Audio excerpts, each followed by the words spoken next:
Galaxy Academy wasn't just any military training facility. It was the military training facility, the crown jewel of the Galactic Alliance educational system, the place where the best and brightest from across 12,000 worlds came to learn how to defend the galaxy from whatever part of the galaxy wasn't currently included in the Galactic Alliance. The Academy itself was a marvel of engineering, a massive space station orbiting the neutral world of Parallax Prime. It housed training facilities for every conceivable environment, from magma oceans to methane blizzards. The central hub resembled a giant wheel with spokes extending to various habitation rings, each maintaining the native atmosphere and gravity of its residents. And then there was Jack Fletcher, a human cadet who was currently upside down in the Academy's zero-gravity training chamber, trying desperately to untangle himself from what was supposed to be standard-issue combat webbing.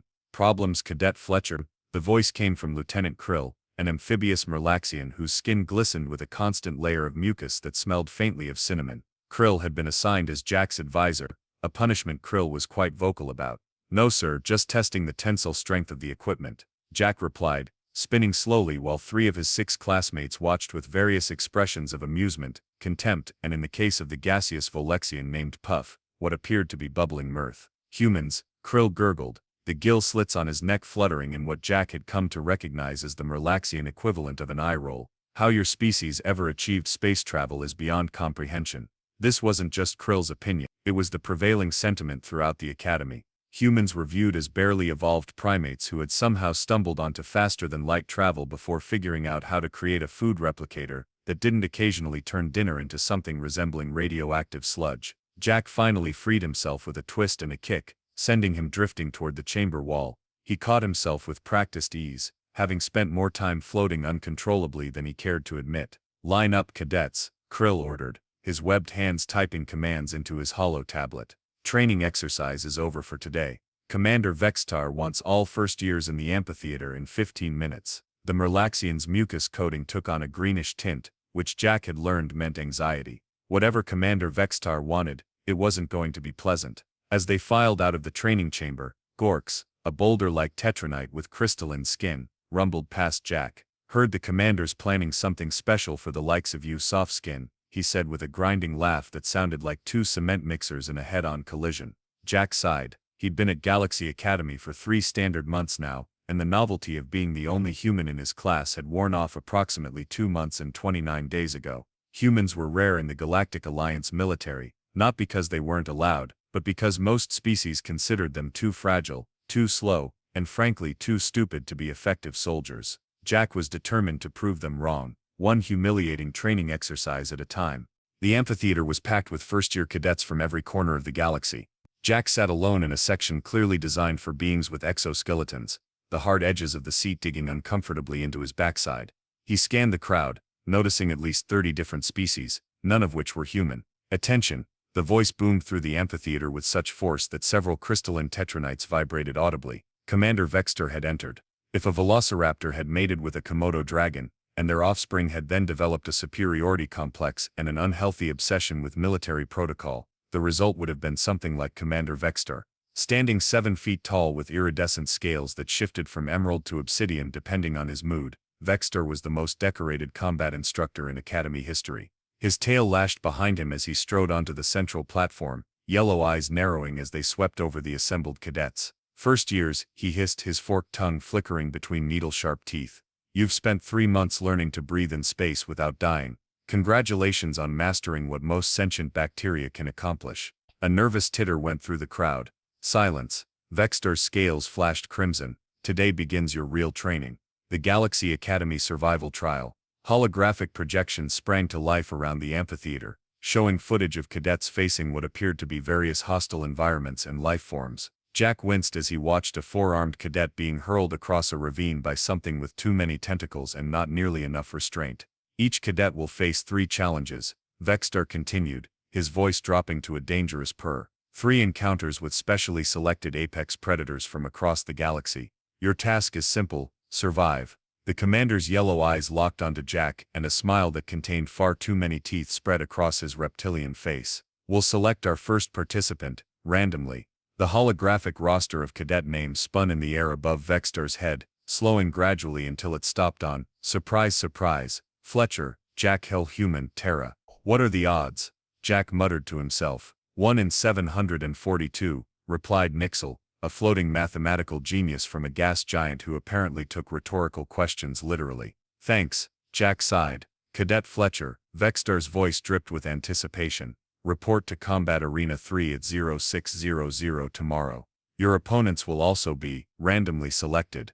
The commander made a gesture, and another holographic display appeared, showing 3 silhouettes labeled only as Apex Predator Alpha, Apex Predator Beta, and Apex Predator Gamma. From the jagged outlines and what appeared to be an alarming number of claws, teeth and possibly tentacles, Jack could tell he wasn't going to be facing fluffy space bunnies. The rest of you worthless space debris, Vextar continued, his tail swishing in delight, will observe Cadet Fletcher's performance as a learning opportunity, or more likely, as an object lesson in why certain species should stick to what they're good at, like inventing primitive entertainment and polluting their home planets. Raucous laughter filled the amphitheater. Jack kept his face carefully neutral, even as he felt a flush creeping up his neck. As the assembly broke up, Jack found himself surrounded by a group of cadets led by Gorks, the Tetranite.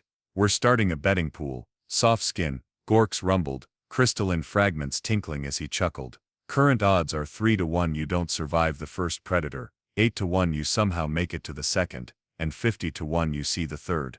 Care to place a wager on yourself? Jack looked around at the circle of alien faces. Some were openly hostile, others merely curious to see his reaction, and then there was Zix, a small purple being with 4 eyes who had occasionally shown him kindness in xenobiology class. Put me down for 100 credits on surviving all 3, Jack said, tossing his credit chip to Gorks, who caught it with a surprised click of his crystal appendages. Your funeral credits, Gorks shrugged, pocketing the chip. At least your species has humor. As the group dispersed, Zix lingered behind. The commander has never selected a human for the first trial before, they whispered, all 4 eyes blinking asynchronously in what Jack had learned was a sign of distress. Usually, they save humans for last, after everyone's seen what the challenges are. Lucky me, Jack replied, running a hand through his short brown hair. Any idea what these apex predators might be? Zix's upper eyes darted around nervously. I heard rumors that Commander Vextar had something imported from the Death World Nix-9, some sort of Krell beast. Krell beast. Sounds friendly. They eat starship hulls for the minerals, Zix continued, voice dropping even lower. Their digestive system can process titanium alloys. Great, Jack muttered, so my options are get eaten or give it indigestion. As he walked back to his quarters, Jack felt a strange calm settling over him. If Commander Vextar wanted to make an example of the human, Jack would give him a demonstration all right, just not the one the commander was expecting. Combat Arena 3 resembled a massive terrarium. If terrariums were designed by sadistic architects with too much fondness for sharp rocks and dangerously unstable terrain, the observation deck that ringed the upper level was packed with cadets and instructors, all eager to witness the human's inevitable humiliation, or more likely evisceration. Jack stood at the arena entrance in standard cadet combat gear, a flexible bodysuit that offered minimal protection against stubbed toes, let alone whatever was waiting for him inside. He carried no weapons. Academy rules stated first-year cadets faced the survival trial with native biological advantages only. For some species this meant venomous spines or chameleonic skin. For humans it meant, well, opposable thumbs, and a keen appreciation for irony. Cadet Fletcher, Commander Vextar's voice oozed from the speakers, enter the arena. Jack stepped through the airlock. The humid air hit him like a wet blanket, thick with exotic spores and the pungent scent of alien vegetation. Massive ferns towered overhead, casting dappled shadows across the rocky ground. A shallow stream gurgled nearby, disappearing beneath a tangle of fluorescent vines. Today's first challenge, Vextar announced to the spectators, his voice practically vibrating with glee, features the Krell beast of Nix-9.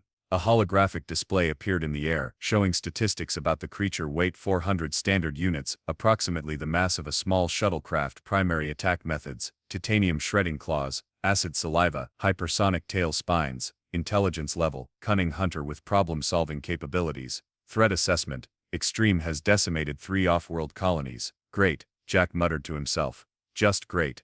The survival parameter is simple, Vextar continued. Remain alive for 10 minutes or incapacitate the beast. Begin. A massive door on the far side of the arena slid open with a pneumatic hiss. For a moment nothing happened, then the ground trembled. The Krell beast emerged like a nightmare given physical form. 8 legs supported a bulbous body covered in chitinous plates the color of dried blood. Its head was mostly mouth, a gaping maw ringed with serrated teeth that rotated in concentric circles like a living garbage disposal. 4 stalked eyes swiveled independently, scanning the arena until all fixed on Jack. In the observation deck, the betting pool went wild. 200 credits on first blood within 30 seconds, 300 says it swallows him whole, 500 on the human wetting himself before contact. The Krell beast let out a roar that sounded like a garbage compactor processing a tuba, and charged. Jack stood perfectly still. In the observation deck, Commander Vextar leaned forward, yellow eyes narrowed in confusion. The human wasn't running. He wasn't even assuming a defensive posture, he was just standing there, head slightly tilted,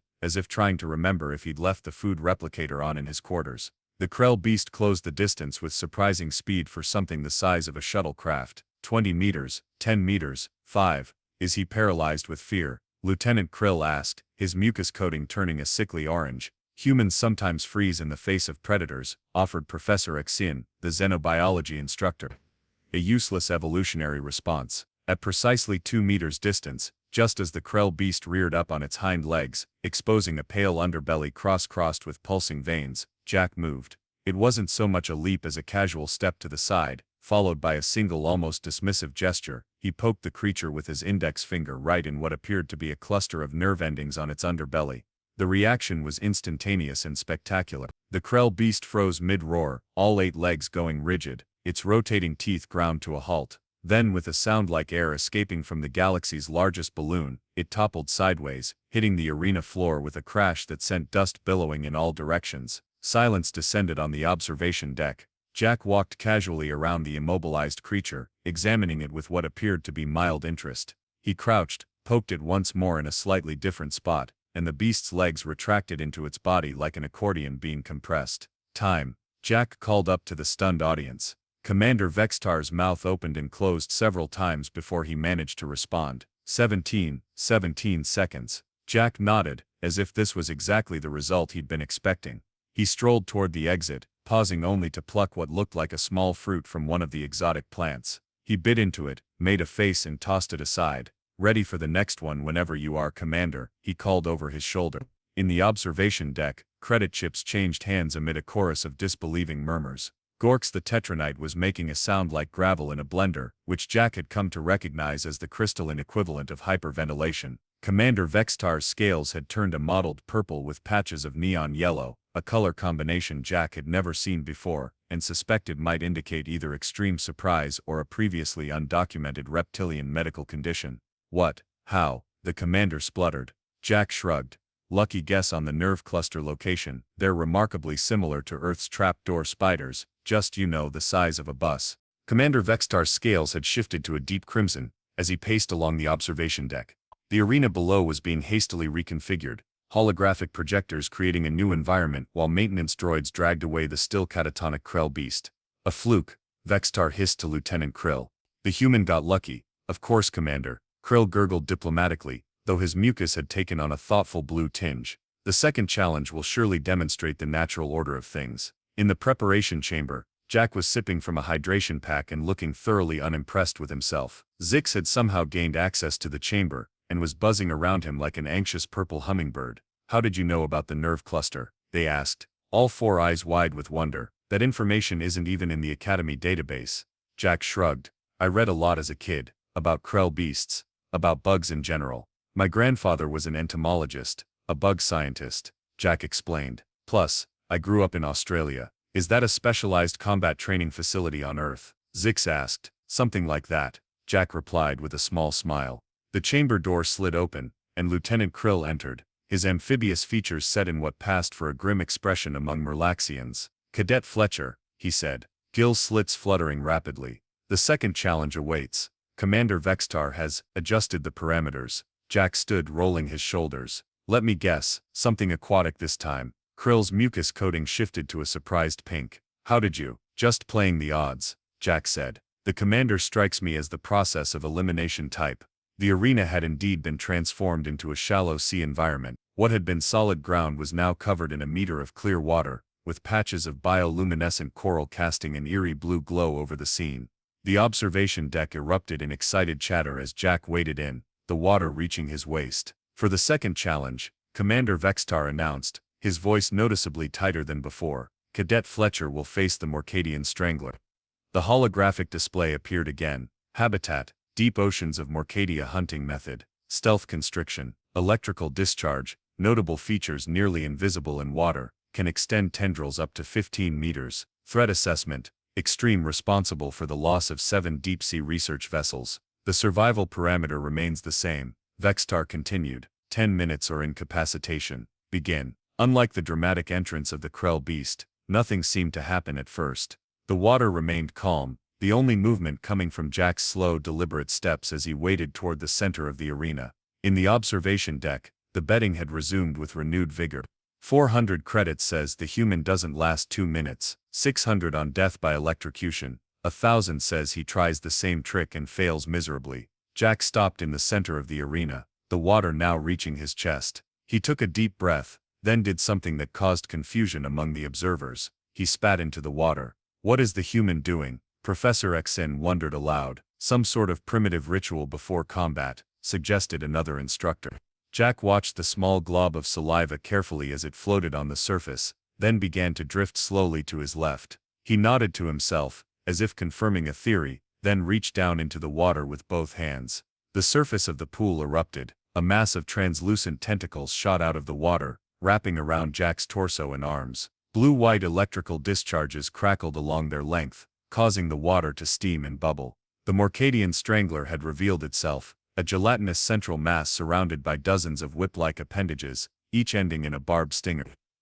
Now we'll see the true measure of Commander Vextar began, but stopped mid-sentence. Jack wasn't struggling. In fact, he appeared to be hugging the creature. He had somehow maneuvered himself beneath the central mass, and was pressing something against it, his wrist communicator, which was emitting a high-pitched sound inaudible to most species present. The effect was immediate. The Strangler's tentacles went slack, releasing their grip on Jack. The electrical discharges fizzled out. The creature's central mass pulsed once, twice, then deflated like a punctured balloon, floating harmlessly on the surface. Jack waded back to the edge of the arena, wringing water from his uniform. He glanced up at the observation deck, where Commander Vextar stood frozen in disbelief. Time, Jack called out. 43 seconds, came the stunned reply from Lieutenant Krill, as Commander Vextar seemed temporarily incapable of speech. Huh, Jack said, slower than the first one. I'm getting sloppy. The arena was reconfigured once more, this time into a pitch-black environment.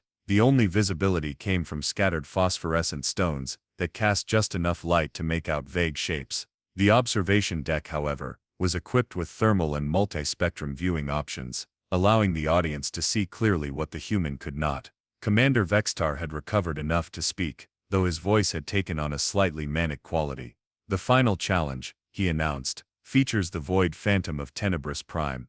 The holographic display appeared for the third time. Detection level, nearly impossible, registers on fewer than 2% of known scanning technologies. Attack vector, psychic assault followed by physical consumption. Defense mechanism, can phase through solid matter at will. Threat assessment, extreme. Entire exploration teams have vanished without trace. Jack stood in the center of the darkened arena, barely visible to the naked eye, but clearly outlined in the thermal displays. He appeared to be whistling. Is that Highway to Hell? Murmured one of the human culture specialists on the observation deck. The darkness in the arena seemed to deepen, as if the shadows themselves were coalescing into something solid. The temperature dropped noticeably. Sensors on the observation deck began to malfunction, screens flickering with static. Something's coming, Gorks the Tetranite rumbled, crystalline structure vibrating in anticipation. In the arena, Jack stopped whistling, and cocked his head to one side, as if listening. Then he spoke, apparently to the empty air. I know you're there, I can smell your fear. A collective gasp went up from the observation deck. The human can't possibly detect the Void Phantom, Professor Xen protested. Its psychic signature is unreadable by primitive brains. On the multispectrum display, they could now see it, a writhing mass of darkness, more absence than presence, gliding silently toward Jack from behind. It had no fixed shape, constantly shifting between forms that somehow managed to incorporate every primal fear, encoded in the observer's various genetic makeups. Jack didn't move until the creature was directly behind him. Then, without warning, he spun around and sneezed. The sound echoed through the arena, like a small explosion. The Void Phantom froze, its amorphous form rippling with what appeared to be shock. Then impossibly, it began to shrink, condensing in on itself, until it was no larger than a standard datapad. With a sound like reality tearing, it vanished in a small puff of dark smoke. The arena lights came back on automatically. Jack stood alone, looking slightly embarrassed. "Excuse me," he said, sniffling. "Allergies." Commander Vextar's scales had turned a pale, sickly white. "Time," he whispered. 29 seconds, Lieutenant Krill responded, his mucus now a color that had no name in any known language. The observation deck had gone completely silent. Even the most seasoned betting operators among the cadets seemed at a loss for words. Jack looked up expectantly. "Is that all of them, or did you want to try something else? I've got xenobiology homework due tomorrow." The Academy's main lecture hall had never been so packed. Cadets were crammed into every available seat, with some of the smaller species perched on the shoulders of larger classmates. Faculty members lined the walls, their usual professional detachment replaced by undisguised curiosity. Even the Academy's elusive headmaster, Admiral Kwan, a being made entirely of crystallized quantum probability, had materialized for the occasion, appearing as a shimmering humanoid outline at the rear of the hall. 3 days had passed since Jack's improbable triumph in the survival trial. 3 days of whispers, sidelong glances, and a surprising number of cadets asking to sit with him at meals. Jack had gone from that fragile human to that terrifying human in less time than it took the cafeteria to serve its signature dish of quantum uncertain protein cubes. Commander Vextar stood at the lectern, his scales having settled into a subdued bronze color that indicated resignation mixed with grudging respect. Beside him stood Lieutenant Krill, Professor Xen, and to everyone's surprise, Jack Fletcher himself, looking mildly uncomfortable in a freshly pressed cadet uniform. "Cadets and faculty," Vextar began, his voice lacking its usual hiss of contempt, "we are gathered to discuss the unexpected results of this year's first survival trial." An excited murmur swept through the audience. In the interest of educational transparency, the commander continued, sounding like each word caused him physical pain, "I have asked Cadet Fletcher to explain his methodology in confronting the 3 apex predators." Vextar stepped aside, giving Jack access to the lectern. The human cleared his throat, causing several nearby sound-sensitive species to wince in anticipation. "Thanks, Commander," Jack began, his casual tone at odds with the formality of the occasion. "I guess you all want to know how I took down those 3 creatures so quickly." "Yes," came the collective response, in at least 40 different languages. Jack scratched the back of his neck. "It's really not that impressive when you break it down. The Krell beast has a paralysis node, like an off switch, right under its main thoracic plate.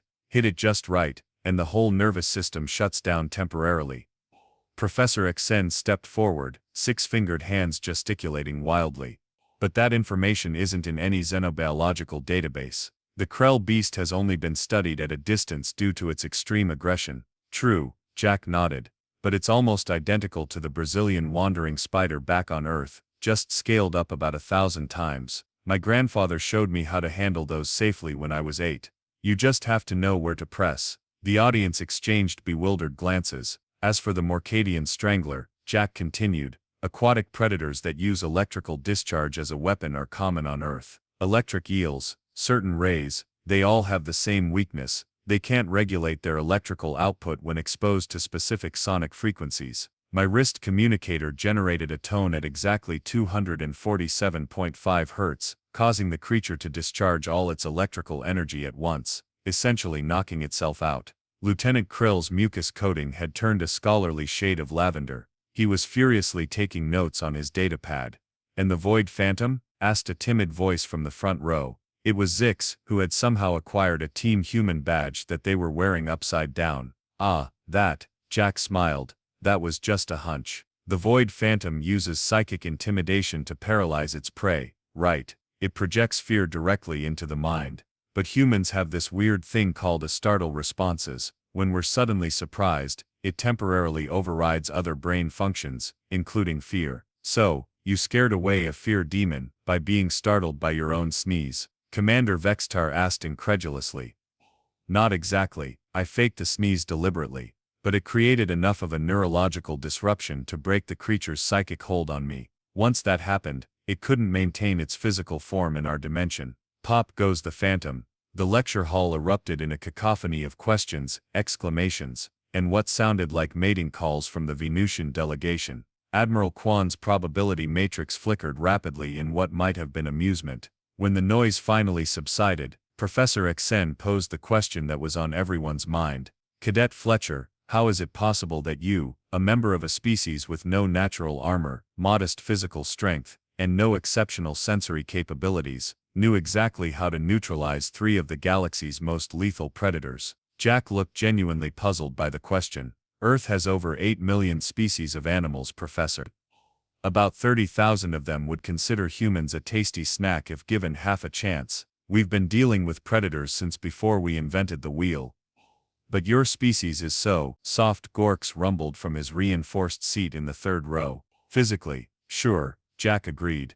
That's why we had to get smart about predators really fast. When you can't outfight something, you learn its weaknesses. You study it, you figure out how it thinks and how it hunts. Jack leaned forward on the lectern, and despite his unimposing stature, something in his expression caused several faculty members to take an instinctive step back. Humans don't just adapt to our environment, he said quietly. We study it until we understand it better than the species that evolved there. Every predator has a weakness. Every defense has a flaw. It's just a matter of finding it. Commander Vextar's scales had taken on a thoughtful green hue. In 300 years of training cadets, he said slowly, I have never seen anyone complete the survival trial in under a minute per challenge. The previous record was 8 minutes and 43 seconds. With all due respect, Commander, Jack replied, maybe that's because you've been selecting the wrong apex predators. Explain, Vextar demanded, but his tone lacked its usual bite. Jack turned to face the audience fully. You've all been thinking of humans as weak because we lack obvious predatory features. No claws, no venom, no incredible strength. But you're missing something important. He pointed to his head. Our most dangerous adaptation is this. Humans don't just react to threats. We study them, we catalog them, we share information about them across generations, and then we figure out how to neutralize them with minimal effort. The hall had gone completely silent. On Earth, Jack continued, we have a saying, know thy enemy. It's not just good advice, it's how we survived on a planet where practically everything was trying to eat us at some point. We didn't become the apex species by being the strongest or the fastest, we did it by being the best at finding weaknesses and exploiting them. Commander Vextar's scales had settled into a deep blue, a color Jack had never seen on him before. Cadet Fletcher, he said, his voice unusually solemn.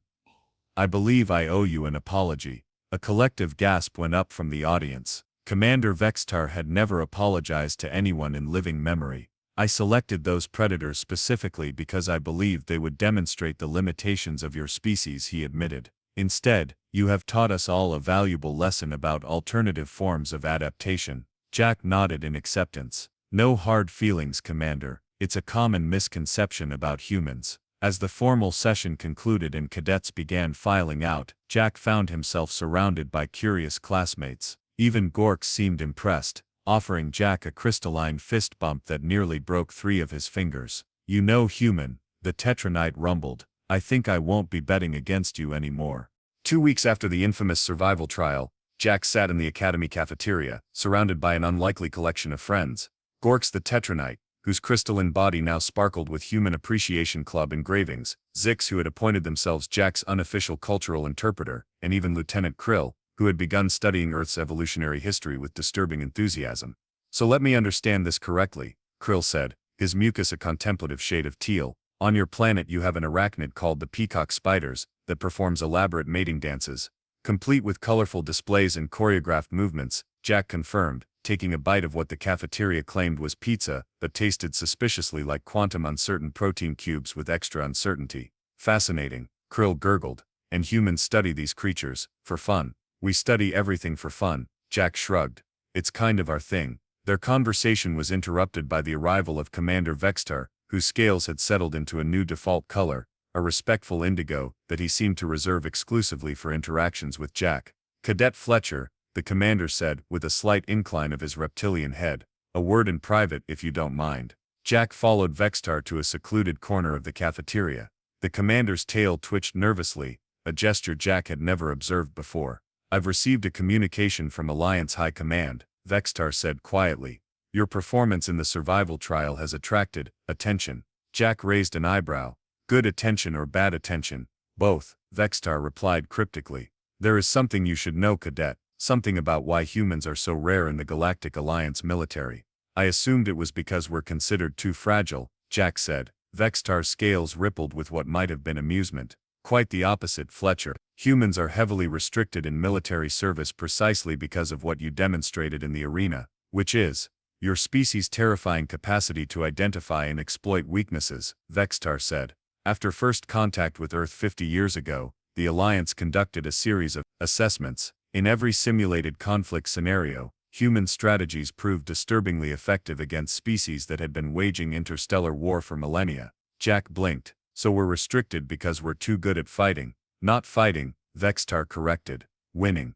There's an important distinction. The Galactic Accords of 2237 classified humans as strategically concerning, and limited your species' integration into military hierarchies. That's ridiculous, Jack protested. We're just good at solving problems. Exactly, Vextar nodded. And to most species in the Alliance, the primary problem in warfare has always been how to overcome the enemy's superior numbers, or technology, or natural defenses. Humans, however, instinctively target the underlying weaknesses that make those advantages irrelevant. Jack thought about this for a moment. So the real reason I was randomly selected for the survival trial was to confirm or refute these concerns, Vextar admitted. I was tasked with evaluating whether the restrictions on human military participation should be maintained. And your conclusion? Vextar's scales shifted to a color Jack had never seen before, a deep midnight purple with flecks of silver. My official report will state that humans remain uniquely dangerous, but not for the reasons previously believed. Your species doesn't seek conflict, you seek efficient solutions. There's a difference. I'm sensing a but coming, Jack said. But, Vextar continued, I will also recommend that human integration into the Alliance military should be accelerated, not restricted. The galaxy faces threats that conventional tactics cannot address. We need problem solvers, not just warriors. Jack smiled. So I passed the test, with disturbing efficiency, Vextar replied dryly. And speaking of efficiency, there's one more thing I've been meaning to ask you. Yes, during the Void Phantom Challenge, you said you could smell its fear. That's impossible. The creature has no biological processes that produce olfactory signatures. Jack's smile widened into a grin. I know, I just said that to freak it out. Vextar stared at him for a long moment, then did something Jack had never seen before. He laughed. It was a hissing, rasping sound that caused several nearby cadets to duck for cover, but it was genuine laughter nonetheless. And that, the commander said when he finally regained his composure, is why humans terrify the rest of the galaxy. You don't just exploit physical weaknesses, you weaponize psychology itself. Jack returned to his friends, who were watching the exchange with undisguised curiosity. What was that about? Zix asked, all four eyes blinking in sequence. Just a little interspecies understanding, Jack replied. Apparently, humans aren't considered the galaxy's underdogs after all. Of course not, Gorks rumbled, crystalline fragments tinkling with amusement. Anyone who can take down 3 apex predators with a poke, a tune and a fake sneeze isn't an underdog. They're the thing apex predators tell scary stories about. As the group laughed, Jack couldn't help but think about what Vextar had said. Humans didn't evolve to be the strongest or the fastest, they evolved to be the cleverest, to observe, analyze, and exploit. On Earth, that had made them the planet's dominant species. In the galaxy at large, it made them something else entirely. It made them the ultimate apex predator. Jack took another bite of his quantum uncertain pizza and smiled. Perhaps the academy curriculum needed updating after all. The first lesson should be obvious. Never underestimate a species that turns studying other species into both a science and a hobby. And definitely don't bet against the human in the room.